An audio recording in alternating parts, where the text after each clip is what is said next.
Good morning. I'm Sanjay Reddy. I'm chairing this morning's session. Welcome to the second day of the International Conference on the Environment in India and China, Histories and Innovations at the New School, which we're very proud and pleased to be able to host. The conference is very much the work of our fellows who will also be speaking in this afternoon's panel. But this morning we have an extremely distinguished group of historians and environmental historians who are going to talk about their perspective on the environmental histories of the two countries, and I hope, or we hope also, the relevance of these histories to contemporary debates. Before going further, and while we wait for our panelists to all arrive and seat themselves, I'd like to call on Alison Schattinger, who is the timekeeper for today. So please, panelists, blame her when she tells you she's going to be sitting in the front row that you don't have any time left. And you can blame me too, but secondarily. But Alison has a more important announcement to make, or a very important announcement to make about other matters. Hi, how are you? Just a brief announcement. All of the food and the products, the utensils, are biodegradable, and they can be disposed of in the two compost bins, one which is right beside the food, I believe, or no one's moved. One which is right beside the trash can in the recycling bin. It has a top cover that is black and labeled compost, and there's also one directly behind you all along the white wall next to the recycling bin, also with a black cover labeled compost. So in line with the topic and the theme of today, I think it's important that we definitely dispose of our organic waste properly. Thank you. I'm not going to introduce the panelists in detail, although they deserve to be introduced in detail because they are indeed all extremely distinguished. But I do refer you to the biographical notes at the back of your program, where you can find out more about each of them. And so, in brief, I will just call on each of them, who will speak for about 20 minutes, and there will, of course, be plenty of time for discussion as well. The discussants, I believe, have 10 minutes afterwards, after the main presenters. So first, I'd like to call on Professor Ranjit Chakrabarty, who is the Vice Chancellor of Vidyasagar University, who will be speaking on writing the environmental history of Asia. Good morning, Dr. Reddy, Mr. Chairman, sir, distinguished scholars, researchers, students, ladies and gentlemen. A very good morning to all of you. At the outset, I take this opportunity to express my sense of gratitude to the India-China Institute for inviting me and giving me this opportunity to speak before you this morning. My special thanks to Dr. Ashok Gurung and Professor Jayanta Bandyopadhyay for contacting me for this conference.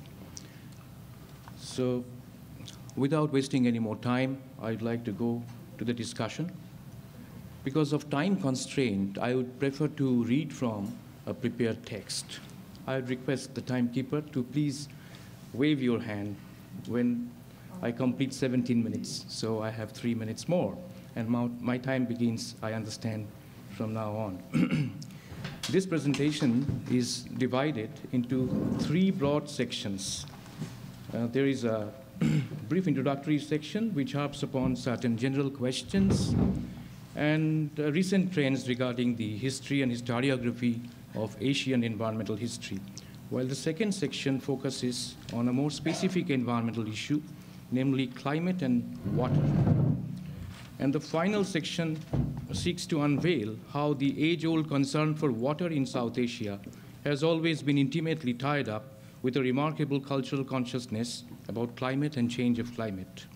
On the whole, the purpose of this presentation is to harp upon the need to open up a new debate as to the historical linkage between the concern for water and the concern for climate in South Asia and East Asia, and draw some attention to a hitherto neglected field of research. This is part of a broader project funded by the Government of India and UNESCO Paris, and I have published a part of it in this last edited volume, co-edited volume by Springer. You can take a look later on in the Springer website. But this research is at a very unfinished stage, so my sincere apologies.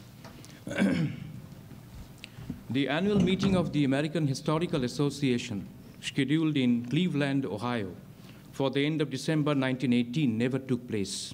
It was canceled, according to the next issue of the American Historical Review, because of the epidemic of influenza.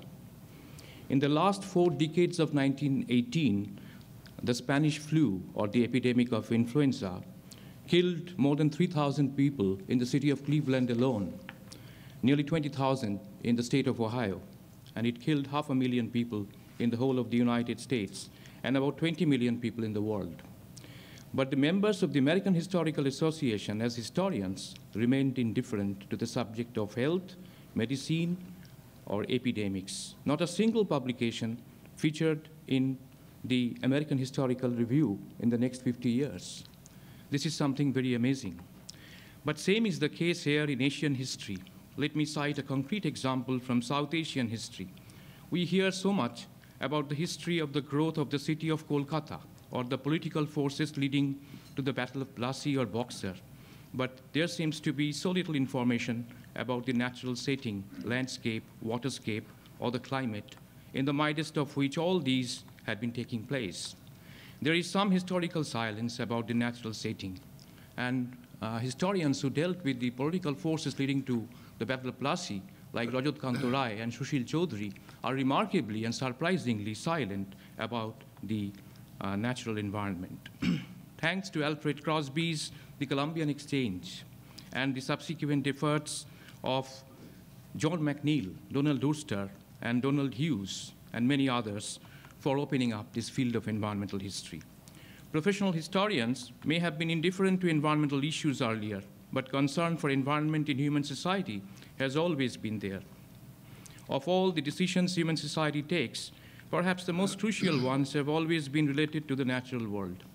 One of the flashpoints in the inner conflicts within the human societies of the past was fueled by the continuous effort to resolve the question of the legitimate use of the natural world.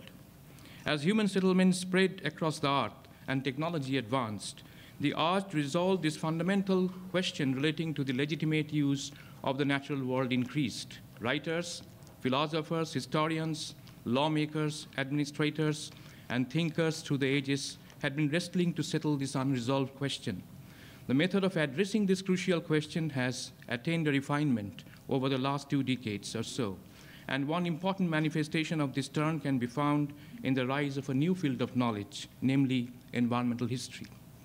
In the writing of Asian history, interactions between people and their environment have long been central to studies of Asia's agrarian economy, with their focus on land use, irrigation, and other implicitly environmental issues. South Asian environmental history, which focuses more on the Indian subcontinent in particular, has been increasingly acknowledged by the non-South Asian environmental historians in recent years as one of the most developed.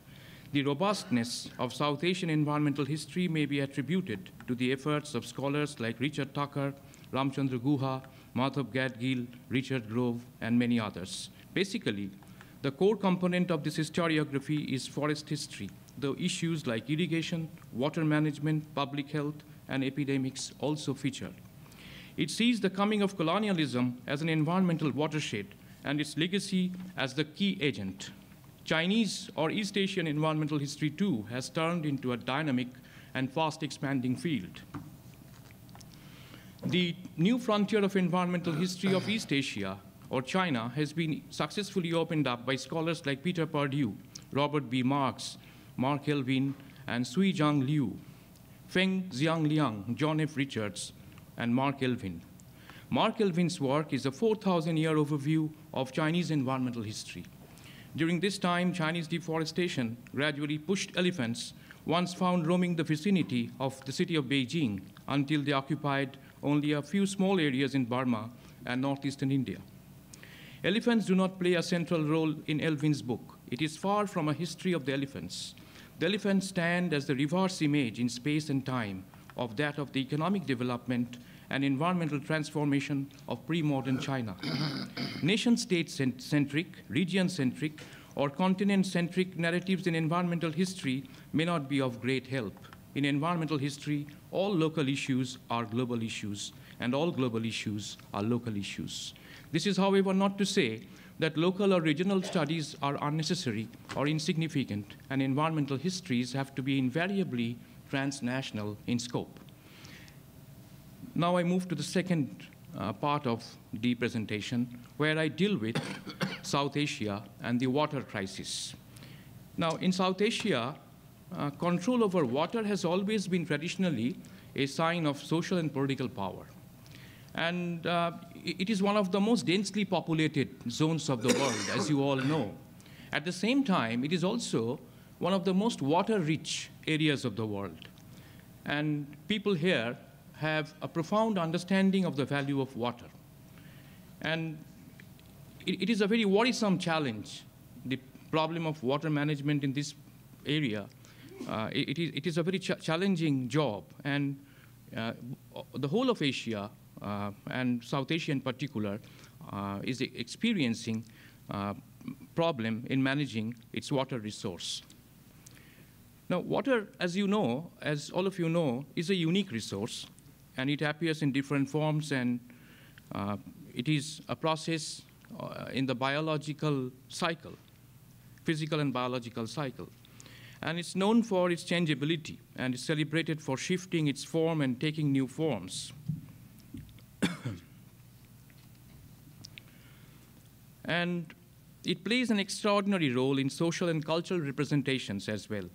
And these values and norms, the cultural values, norms, are reflected in the ways water is perceived, used, governed, and treated. Water is commonly seen only as a part of the physical environment and of biology, and is studied by tracking the pathways of the hydrological cycle and its role in biology. Water history enhances our understanding about the nexus between the human and physical worlds within specific temporal and spatial settings.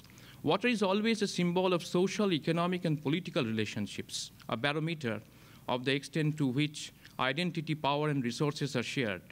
The current environmental agenda, including the question associated with climate change, are related to the question of sustainable management of water. Concern for water has always been there in the human societies of the past. One of the earliest, if not the earliest, textually documented war was fought between the Mesopotamian city-states of Lagash and Umma over a canal and its associated irrigated fields. Groundwater levels are falling throughout northern China. In India, it's falling 1 to 3 meters every year. In the United States, water levels are falling throughout the south-southwest. With 1,000 tons of water required to produce 1 ton of grain, food scarcity is closely tied to water scarcity. China is facing an acute water shortage in recent times. Since 2009, the news relating to the ongoing construction of Chinese dams in Brahmaputra is featuring markedly in both print and television media. Most of the reports mentioned that China is planning to sort out its water crisis by diverting some Brahmaputra water towards eastern region. River Brahmaputra is very important for both India and Bangladesh. This cross-border water resource issue may escalate into a low high-intensity conflict involving China, India, and Pakistan in the long run. For northeastern India and Bangladesh, the river is vital as it provides for sweet water and the annual gift of the fertile silt for farming. Agriculture in this part of the world is still heavily dependent on the traditional overflow irrigation. So you understand the importance of Brahmaputra water. Yet water, be it manipulated by human agency or not, is not necessarily beneficial. Large flooding can be very disruptive, as the Asian tsunami and the flooding of New Orleans have proved once more, and the recent Hurricane Sandy. Hurricane Katrina has 2 almost equally sizable predecessors, the Mississippi floods of 1927 and 1937, events that feature prominently in American history and in important works in the written history of the global environment. Again, the east coast of India are particularly exposed to severe tropical cyclonic storms that bring high tidal waves and floods in the Indian and Bangladesh Sundarbans. Instances of water as calamity in history can be multiplied. Humans attribute a variety of meanings to water. Water is important for religious rituals. And the combination of material, cultural, and religious uses and meanings of water has shaped water systems and has emphasized the intrinsic proximity and hybridity of the non-human and the human world. In addition to its physical properties, the movement of water through the larger hydrological cycle and through that the global energy cycle as well adds a unique chronological element. Water in its different forms is in steady motion through time and space. It evaporates from the oceans, falls to the ground, is absorbed into the soil, or stored in frozen ice caps, and eventually returns to the ocean. The time scale for each droplet of water can differ greatly. Groundwater can be thousands of years old. The water we experience today, we use today, most likely has come into contact with the humans or non-humans before. At the beginning of the 20th century, a major chunk of scientists believed that climate of the world had been essentially constant over at least 5,000 years. In the next 100 years, this assumption fell through. A number of historians, notably Braudel and Ladoury, showed some willingness to pay serious attention to the possible effects of climatic change in historical situations. Like any valuable assets, the global water cycle delivers a steady stream of benefits to society. Rivers, lakes, and other freshwater ecosystems work in concert with forest, grassland, and other landscapes to provide goods and services of great importance to human society. In South Asia, I'm going to the concluding section, which deals exclusively with South Asia. In South Asia, water is at the heart of politics between nations. As they increasingly face the challenge of meeting the growing needs of their populations. Within nations, the disputes and conflicts over the control of flowing waters are evidence of the growing need for water. David Moss, in one of the very significant contributions to history of environment, showed the fundamental importance of systems of water control to Tamil social and cultural life. Until Moss, the focus was primarily on irrigation and its economic importance. It is high time to open up the frontier of a hybrid history of water and society. This will be a turning away from the dominant model of the economic history of irrigation towards a new kind of ethno-history or socio-cultural history of water. Rivers and water resources have been central to the prosperity and survival of the human civilization in South Asia. Environmental science has established that water has a very complex relationship with soils, plants, and human needs. Modern water management in capitalistic economics looks upon water as a stock to be tapped. Such an approach to water resource management that views water as stock and not as a flow in the water cycle generates a misconception that through large-made, man-made structures, water resources can be augmented. But water cannot be produced. Water resources cannot be created. It can be stored, diverted, used, polluted, but its overall availability cannot be enhanced. The 6 warmest years, as you are all aware, since record-keeping began in 1880, have come in the last 8 years. 3 of these 6, 2002, 2003, 2005, were years in which major food-producing regions saw their crops going down in the face of record temperatures. Snow, ice masses in mountains are nature's freshwater reservoirs, nature's way of feeding rivers during waterless season. Reduced snow to feed the Yellow River flow will contract China's wheat harvest, the largest in the world. India's wheat harvest, second only to China's, will be affected by the flow of both the Indus and the Ganges. The shrinking of glaciers in the Himalayas could affect the water supply for hundreds of millions of people. In countries like India and China, the water hoarded during rainy season as snow and ice for discharge in the desiccated season would be reduced. There are many more mountain ranges where snow or ice regimes are changing, including the Alps and the Andes. If we continue to raise the Earth's temperature, we risk losing these reservoirs in the sky on which great cities and farmers depend. Global high temperature and melting glaciers may lead to rising seas and wash away human settlements across the world. But rising seas are not the only threat that comes with elevated global temperatures. Higher surface water temperature in the tropical ocean mean more water radiating into the atmosphere to drive tropical storm systems, leading to more frequent and more destructive storms. Cyclones and storms and erratic weather are making considerable headway all over the world in recent years. The recent trend suggests that the regions most vulnerable to more powerful storms in Asia are East and Southeast Asia, including the Philippines, Taiwan, Japan, China, and Vietnam, that are likely to bear the brunt of the powerful storms crossing the Pacific. The east coast of India are particularly exposed to severe tropical cyclonic storms that bring high tidal waves and floods in the Indian Bangladesh Sundarbans. The same outcome may take place in cases of more intense cyclones in the densely populated regions all over the world, including New York, as we saw during the Sandy hurricane few weeks ago. Climatic changes through a long Dewey period, I'm concluding. Climatic changes through a long Dewey period and their impact on the rise or decline of civilizations are now worth looking into. Rising or falling temperatures, monsoon behavior, melting of snow on the mountains, rising sea levels, more powerful storms and cyclones may have a message to convey regarding the interactions of the humans with the natural world. In South Asia in particular, climate had been central to the growth or prosperity of human civilizations. Climate was most crucial to rice production or settled agriculture. We have the images of gods like Indra or Varuna who are supposed to be in control of rain, water, or climate. We are also aware how the change of climate and decline of monsoon in northwestern India possibly led to the fall of the Indus Valley civilization. The changes in the pattern of Indian monsoon over the past 10,000 years may explain the spread of agriculture in South Asia, as well as the rise and fall of Harappan civilization. Again, in different periods of Indian history, we have references to rulers and kings dishing out to peasants hit by severe droughts the package of exemption of land revenue. Human societies had found ways to adapt to hydrological regimes and processes in South Asia, the variabilities, scarcities, and excesses that occur over space and between seasons. In China, crop failure led to the decline of the Ming dynasty. The 17th century crisis in China was actually an integral part of a broader global or hemispheric crisis when climatic conditions continued with other factors to spark off political upheavals across Europe and Asia. In order to understand the rise and fall of empires, historians must take into account ecological and climatic changes.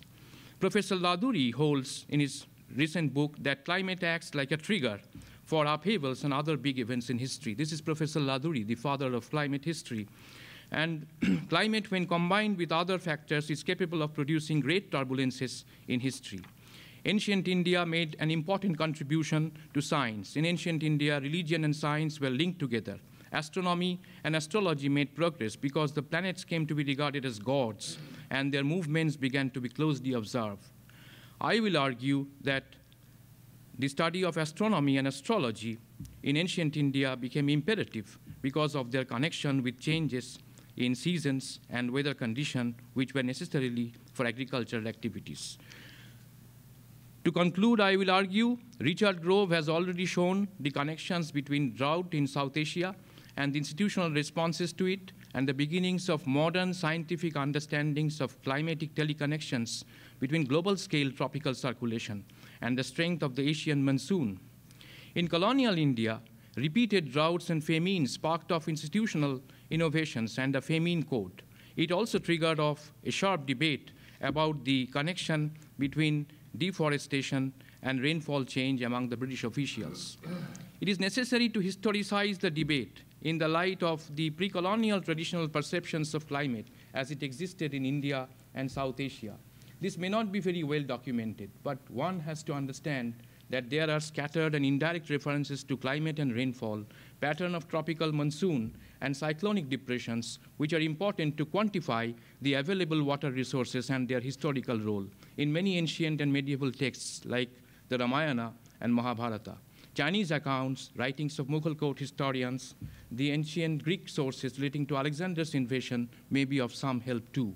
Cultural representations of natural calamities or climate as found in literature or various visual arts are also worth looking into. It is high time to embark on a project of constructing a comprehensive history of water and climate in South Asia, and this will be a good message, a good tool to handle the upcoming problem of climate change.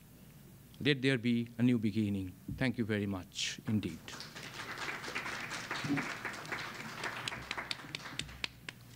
Thank you. Professor Judith Shapiro from American University on nature conquest in revolutionary China. Okay, I don't know how I'm going to be able to tell you everything I want to tell you in 20 minutes. So I'm just not going to be able to tell you everything I want to tell you.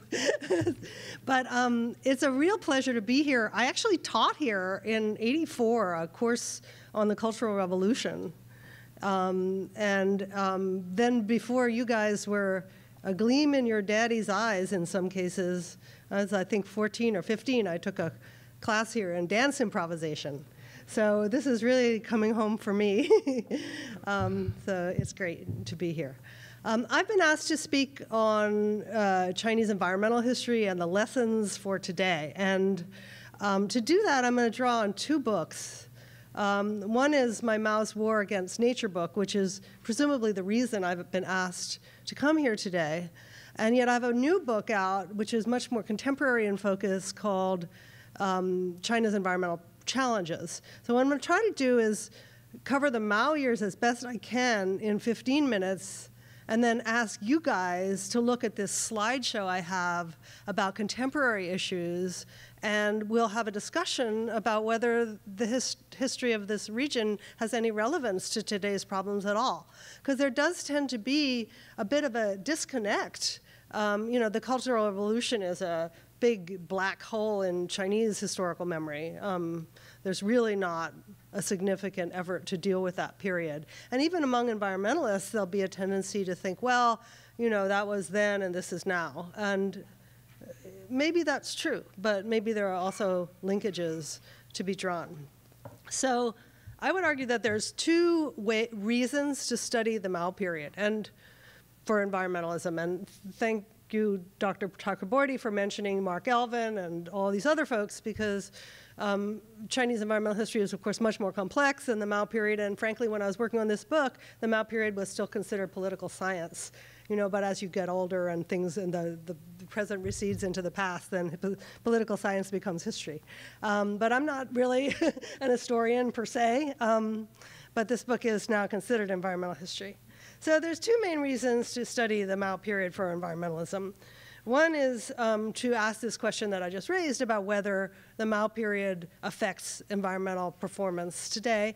And the other is to derive an understanding of the human-non-human relationship at a time when this relationship was described in a very aggressive, warlike, transparent kind of way. And it's an opportunity to think about our relationship with nature in lots of other situations. So let's say 6 special situations about the Mao period for the environment. Number 1 is the very extreme role of the state in mobilizing people to degrade the environment. So this is very James Scottish, but you know, the state was really willing to make people go here, there, and everywhere in the name of nature conquest. Number, I guess 5 I got here. Number 2 is this concept of humans and nature as adversaries. So this intensely militarized, warlike kind of language, and then a very, very clear link between the suffering of people and the suffering of nature. So as I went out and interviewed people, you know, people would say, oh, I couldn't speak against the cutting down of the rainforest because I was in labor camp criticizing myself, you know, so, or young people were sent to the frontier areas to prepare for war, prepare for famine, reform themselves, and also fill in the wetlands or something like that. So you get this kind of reforming yourself and reforming nature happening together. Another special element is the importance of the responsibility of Mao himself, okay? When I went into the research for this book, I thought I might find out that Mao was not critical, but over and over again, Mao said something at a key point, like Mao said, with many people, strength is great. And that made the population go up at a very bad moment for the environment. So as a soldier, you know, Mao didn't understand development very well. He thought that a big army was a good thing. So people often say, you know, 70% good, 30% bad, or maybe 30% good, 70% bad. But in any case, it was Mao's fault. I don't mind saying. So another is this voluntaristic notion that with people's thought, you could contravene the laws of science. Okay? So the laws of science, we talked about Yesterday, I think Liu Zhi made the point that a lot of things in China are done in the name of science that are not very positive. Well, during the Mao period, you know, it was like Maoist thought is more powerful than science. So if you say, for example, rubber can't be grown in Sichuan-Bana, well, that's not what Maoism says, so we're going to grow rubber in Sichuan-Bana, even though it will mean that the rubber will keep freezing to death every once in a while, you know. So that was a dramatic kind of a thing. So this militarized language, winning the war between man and grasslands, sowing wheat by shock attack, making mountains bow their heads, making the rivers flow uphill. I'm going to read you a poem. Ta-da. To get you the flavor of the period. Let's attack here. Drive away the mountain gods. Break down the stone walls and bring out those 200 million tons of coal. Let's strike here. Let the dragon king change his job. Let the river climb the hills. Let us ask it for 8,000 mu of rice paddies. Let the valley open its bosom to yield 500 jin of oats every year. Cut down the hill to make a plain over there. Let's wage war against the great earth. Let the mountains and rivers surrender under our feet. March on nature. Take over the power of wind and rain. We shall not tolerate a single inch of unused land.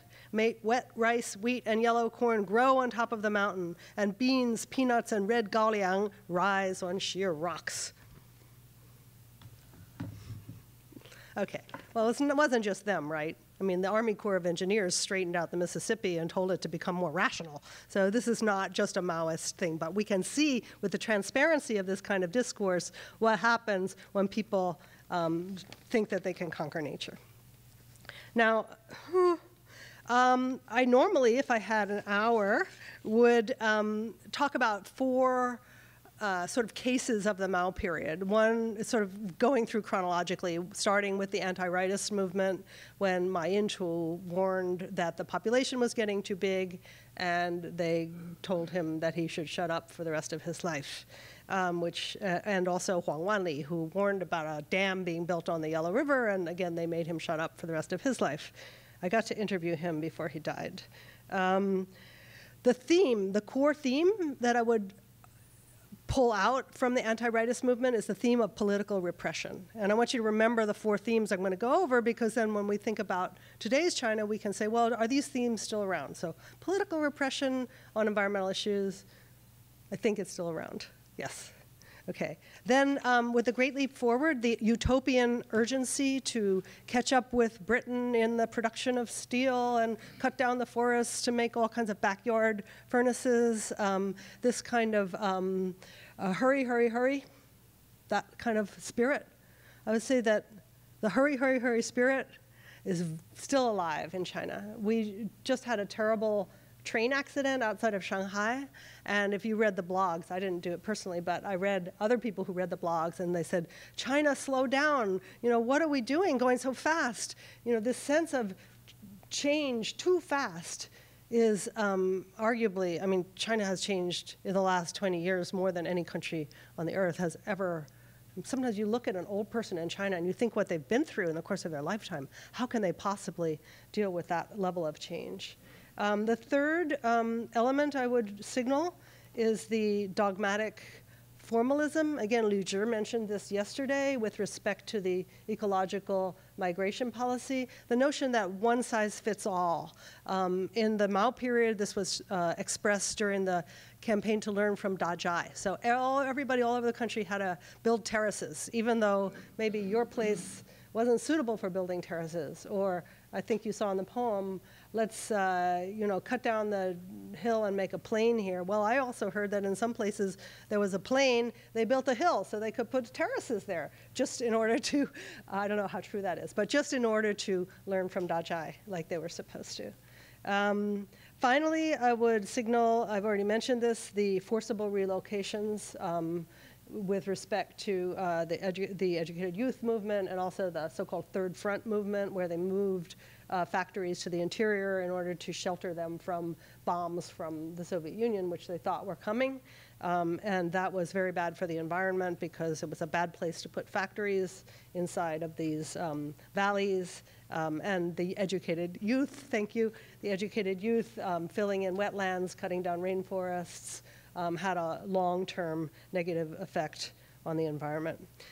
So one legacy of the Mao period for environmental protection is a sort of crisis of belief, cynicism, mistrust of public goals like environmental protection, problems with enforcement of law because people don't believe in the government, problems with paper parks, the melamine scandal, if you've heard about that. And basically the government has lost legitimacy as far as enforcement of a lot of laws.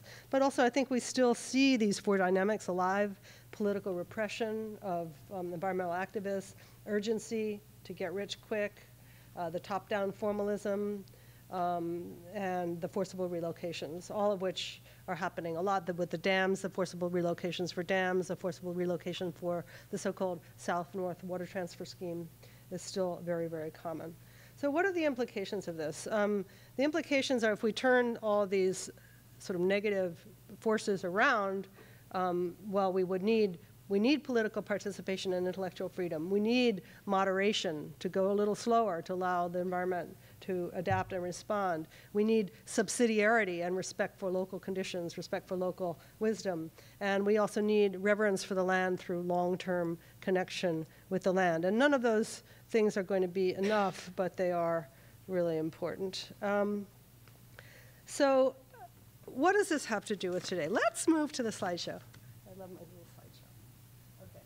So the themes I found for studying China today end up being themes about rapid transformation. I mean, what does this have to do with the Mao period? How do I make this go? I'm not good at this. Is there let's see. I guess I could just keep sliding down. Yeah, I want to just go boom, boom, boom, boom. From the beginning, and then you can go next.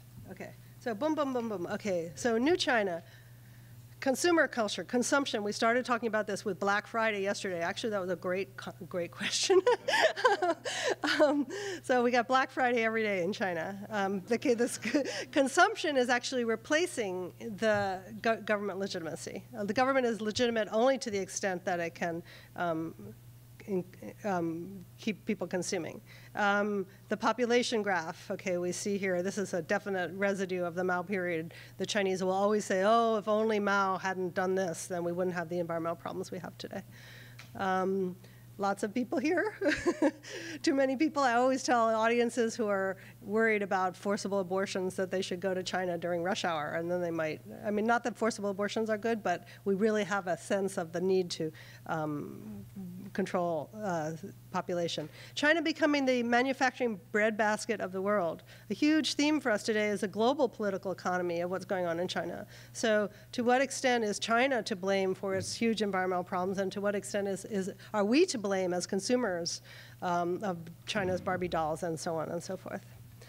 More consumption. Unbelievable. I could not have imagined a scene like this when I lived in China in the early 80s. It was absolutely impossible to dream of. This, okay, what is this about, you know? In the street, some lady came up to me and said, how good a brand is Malika? And I'm thinking, what's Malika? Malika, I have no idea. Turned out Mary Kay, she had just signed on to be a Mary Kay saleswoman, and she wanted to make sure that the brand status was high enough.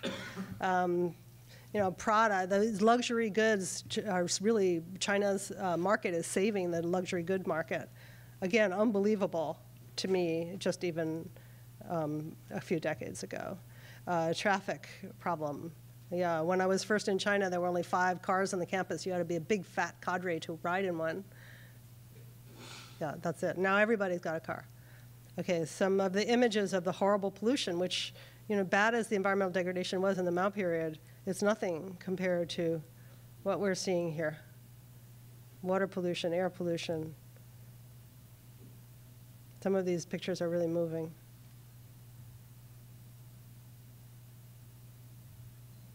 Then the problem of climate change and China overtaking the US in terms of CO2 emissions, and even on a per capita basis, it's starting to be really quite significant, so that it's harder and harder for China to argue that they're a developing country. And in fact, the World Bank stopped calling China a developing country a long time ago. The glacier melts, which so many of us have already mentioned, and the dramatic effect that's going to have on China's water table. Desertification. I love this slide just because we were talking about it last night. This is the standing committee. You can see they're standing. But I like this slide just to think about, the governance problems and the fact that the government is really, unlike during the Mao period, the Chinese government is giving tremendous weight to the challenges of sustainability, but there's also a tremendous need to keep the economy growing quickly. Otherwise, as I said before, their legitimacy is at stake. Here's the environmental protection, which has become a ministry, but it's really a weak ministry. So on the one hand, it's great that it's gotten higher, but compared with other ministries, it's not strong enough. So there's interesting linkages with civil society. Okay, development of electric vehicles, huge progress in wind turbines, solar panels. As you know, there's lots of disputes in front of the WTO right now. So then there's a section here on sort of national identity and this sort of superiority-inferiority complex and the role of Mao even today. Here's an image from the Dalian Gangtie, the backyard furnaces movement. This is relevant to the Mao period. And then we can talk, we don't have time to talk, but the role of Confucianism, Buddhism, and Taoism as potential inspirations for sustainability. It's not a very active debate in China now, but it could become one. Then the whole question of civil society. So many exciting things are happening in terms of civil society, and people like Li Bo and Lu Zhi are experts in this. This is the founder of Ziranzhiyo, Friends of Nature. He recently passed away. Wonderful man. Here's a map of China's cancer villages, so the importance of information transparency, the fact that this kind of thing is available on the web is a tremendous tool. Working with non-governmental organizations globally to stop, basically to hold China accountable to the treaties that it's signed, such as the Convention on International Trade in Endangered Species. This kind of naming and shaming in public, this is amazing that Greenpeace was able to do this. Again, 20 years ago, unimaginable that they could conduct this kind of public protest. This is my former student who has been involved with Greenpeace taking secret water samples, and now they have a Zara campaign. Just yesterday or the day before, Zara admitted that they would detox. They said they would stop putting poison in the waterways, and this is because Greenpeace took these illegal samples and sent them to the UK, and this is just very, very exciting. Here are some pictures of protests. Maybe it's a NIMBYism question, the middle class saying we don't want these PX plants. Maybe where will these polluting plants go? But the fact that we can have these kinds of protests at all is amazing. Anti-incinerator protest. And solar panels are very toxic to manufacture, the solar panel protest. Here again in the heart of China, you can see in Tiananmen Square how incredibly polluted Beijing is. Then we get to this question of displacement of environmental harm. And this is a map of the landfills, which are all moving from the city proper of Beijing into the rural areas. Here are some very vulnerable people from the floating population that comes from rural areas to the cities to work.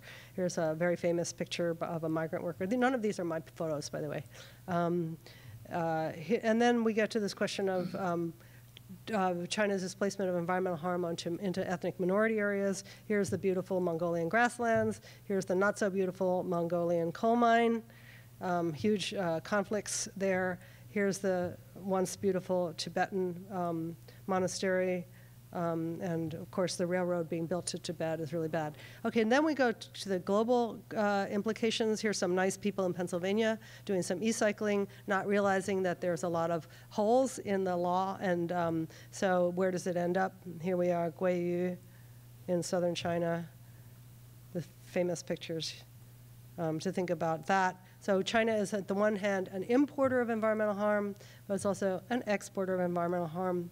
So here's Cambodia being deforested after the 2008 logging ban. As soon as China's logging ban went into place, immediately deforestation went way up in Southeast Asia, Indonesia, and Eastern Russia.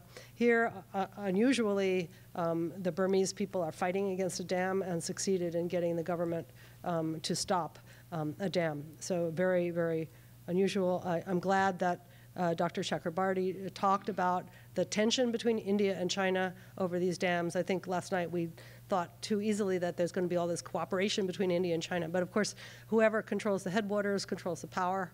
And there's tremendous uneasiness downstream of the Himalaya, the Tibetan plateau.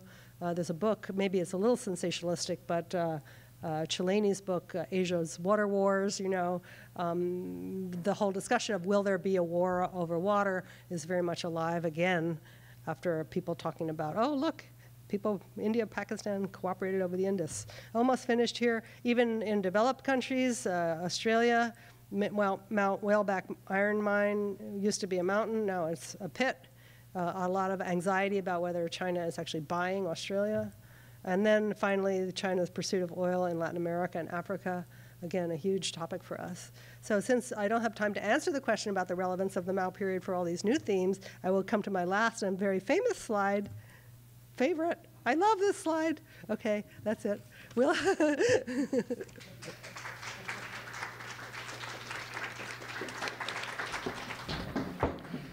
Okay, Professor Donald Hughes from the University of Denver on environmental history in China and India. Well, environmental history is often called a new field, and it is. Although the American Society for Environmental History and its journal are 45 years old, in China and India it is genuinely new, having started as a recognized academic subject in the 1990s. It's necessary to begin with the definition of environmental history so we'll know what we're talking about. I hesitate because each Chinese and Indian environmental historian offers his or her own careful definition, and their insights cannot be ignored. But I will also give my own. Environmental history is the study of the evolution of the human relationship to nature. As a subject, environmental history is concerned with how human societies have interacted with the natural environment through time. As a method, it expands historical method by using ecological analysis as a means of understanding human history. Environmental historians recognize the ways in which the living and non-living systems of the earth have influenced the course of human affairs. They also describe the changes caused by human agency in the natural environment and evaluate ideas of humans about the aspects of the world that are called nature. While there are earlier writings that fulfill this definition, environmental history as a self-conscious academic discipline under that rubric began in the United States in the 1960s and continues to flourish there.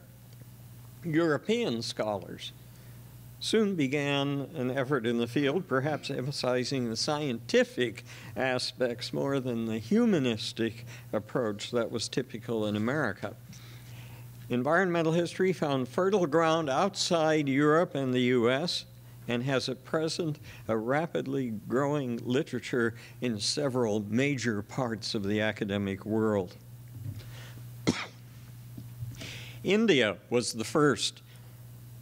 major so-called so-called non-Western scholarly culture where environmental history found a congenial home and an independent academic impetus. Certain themes found particular emphasis due to their importance in the subcontinent, including forests and water use, among others. The period of the British Raj received great attention in the literature from the beginning. Aided by the voluminous body of sources preserved, post-independence developments have an increasing place, while less work is being done on periods before the 19th century. Conferences and academic programs have enlivened the field, but more cooperative organization among environmental historians of South Asia remains to be done. South Asia has a strong tradition of academic history, and environmental history there is allied with ecology and history of science. The number, quality, and productivity of environmental historians of South Asia remains to be done.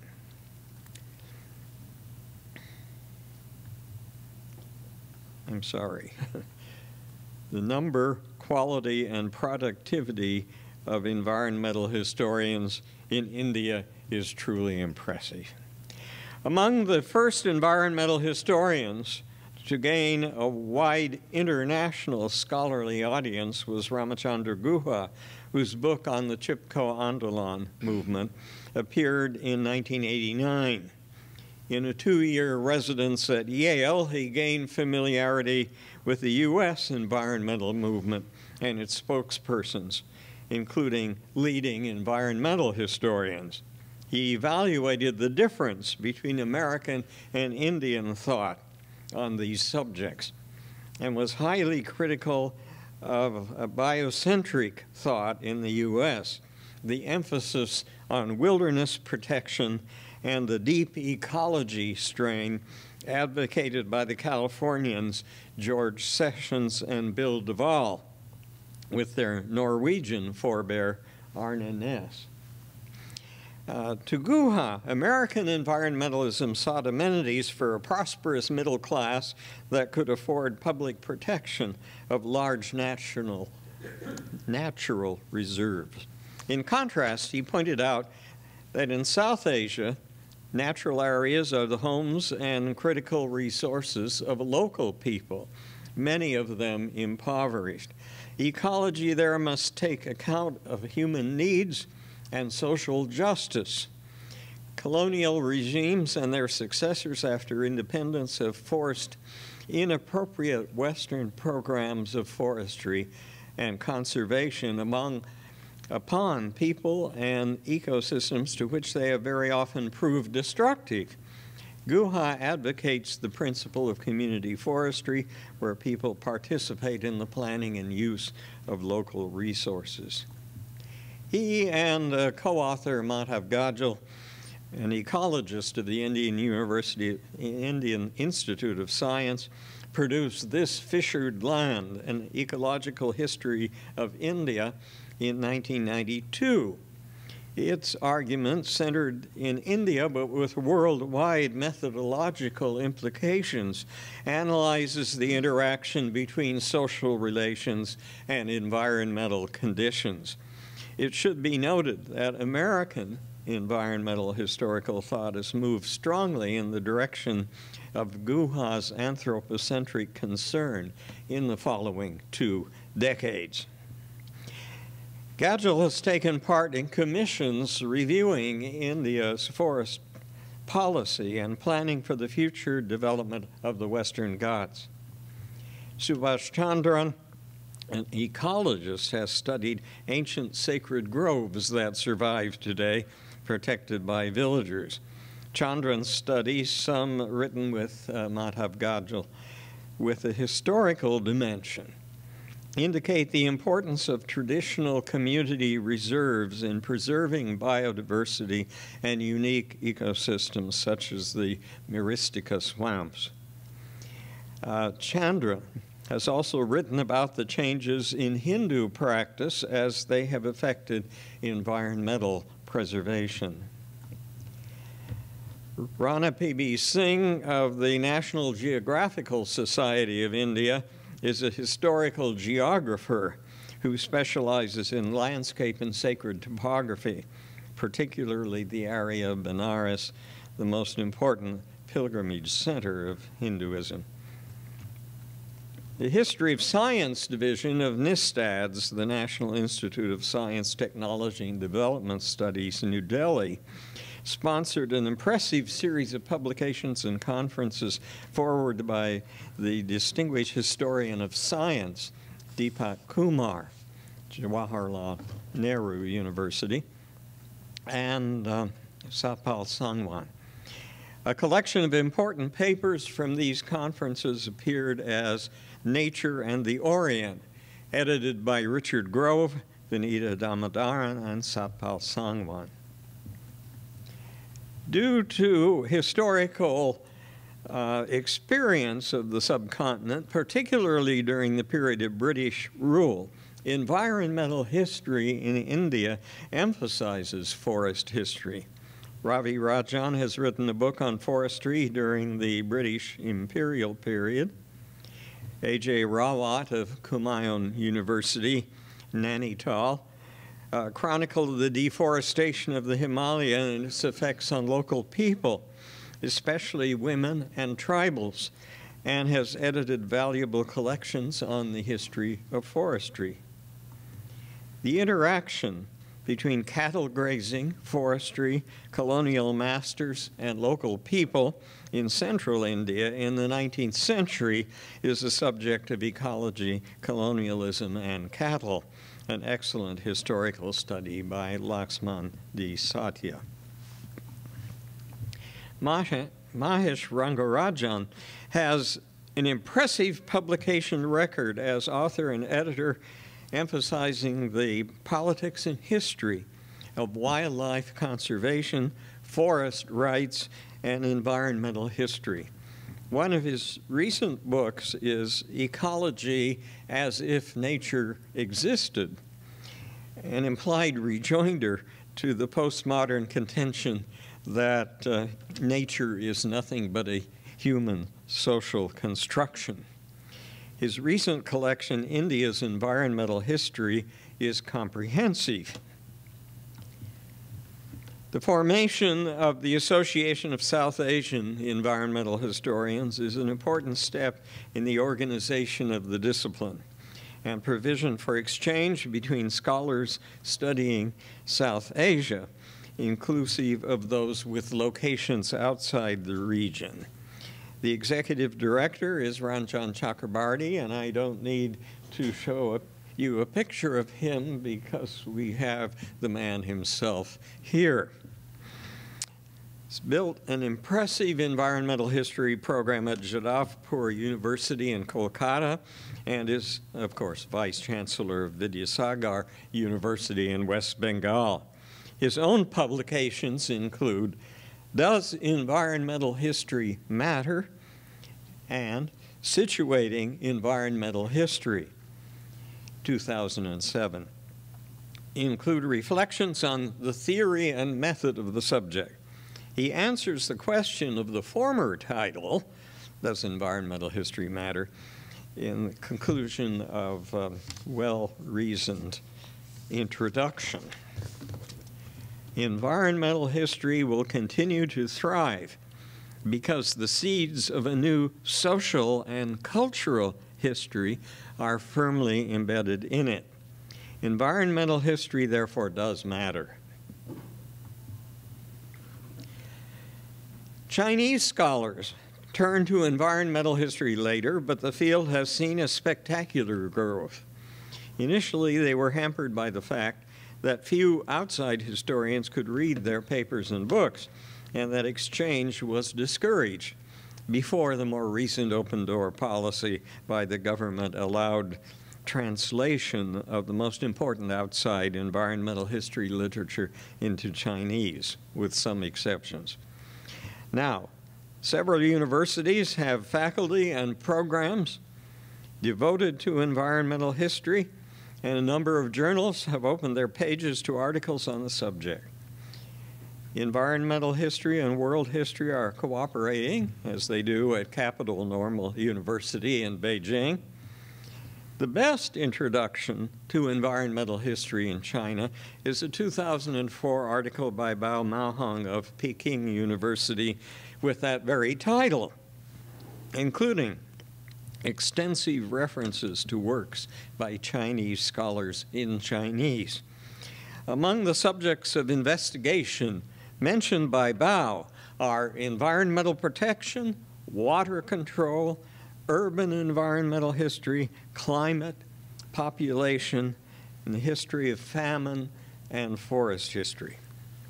The subdiscipline of environmental history emerged there only in the late 1990s and early 21st century, as Bao indicates.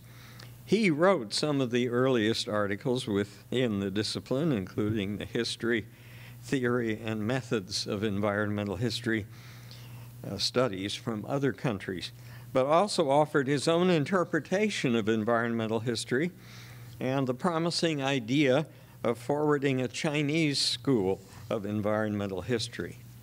He trusts that environmental history studies have an unlimited prospect and will develop well because they meet the needs of social development and are also connected with the mainstream of international academic development.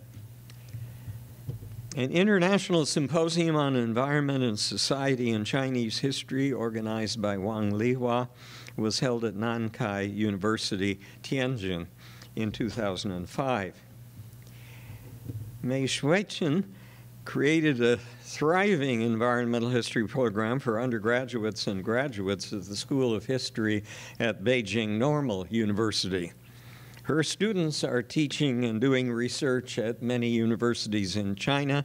Her thoughtful article, From the History of the Environment to Environmental History, examines the nature of environmental history and insists that it is not the history of the environment per se, nor the environment within the scope of history of society studies, but the historical study of the interactions between humans and the environment.